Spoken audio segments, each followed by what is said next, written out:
সালাম স্টিল ভোটের গাড়ি নিয়ে ঢাকা ৮ আসনে আছেন সহকর্মী মিজান শাহজাহান। তিনি জানাচ্ছেন ওই আসনের ভোটের হালচাল।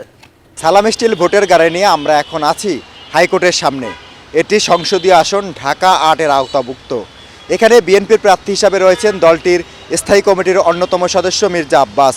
অন্যদিকে ১১ দলীয় জোটের প্রার্থী হিসাবে রয়েছেন এনসিপির মুখ্য সমন্বয়ক নাসির উদ্দিন পাটোয়ারি। এখানে আরও স্বতন্ত্র প্রার্থী এবং বাংলাদেশ জাসদের প্রার্থী থাকলেও এই দুই প্রার্থীর মধ্যেই মূল লড়াই হবে বলে আমাদেরকে এখানকার ভোটাররা আশ্বস্ত করেছেন। আমরা এখানকার ভোটারদের সঙ্গে কথা বলে যেটি জানতে পেরেছি, তারা বলছেন যে এই আসনটি ঢাকার প্রাণ কেন্দ্রে অবস্থিত। বিশেষ করে প্রেস ক্লাব এবং সচিবালয় এমনকি শাহবাগ মোড় এই আসনের আওতাভুক্ত হয়। এখানে প্রায় সময় আন্দোলন সংগ্রামের কারণে রাস্তা বন্ধ হয়ে থাকে।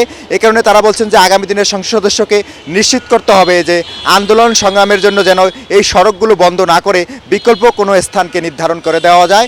ভূমিকম্প সহনীয় মোস্ট ডিউরেবল দেশের প্রথম থার্মেক্স রড সালাম স্টিল। সালাম স্টিল বোঝে ডিউরেবিলিটি। সালাম স্টিল মোস্ট ডিউরেবল স্টিল। ভোটাররা আরেকটি বিষয় বলছেন যে হাইকোর্টের সামনে এখনো ভাসমানভাবে অনেকে রাত কাটান।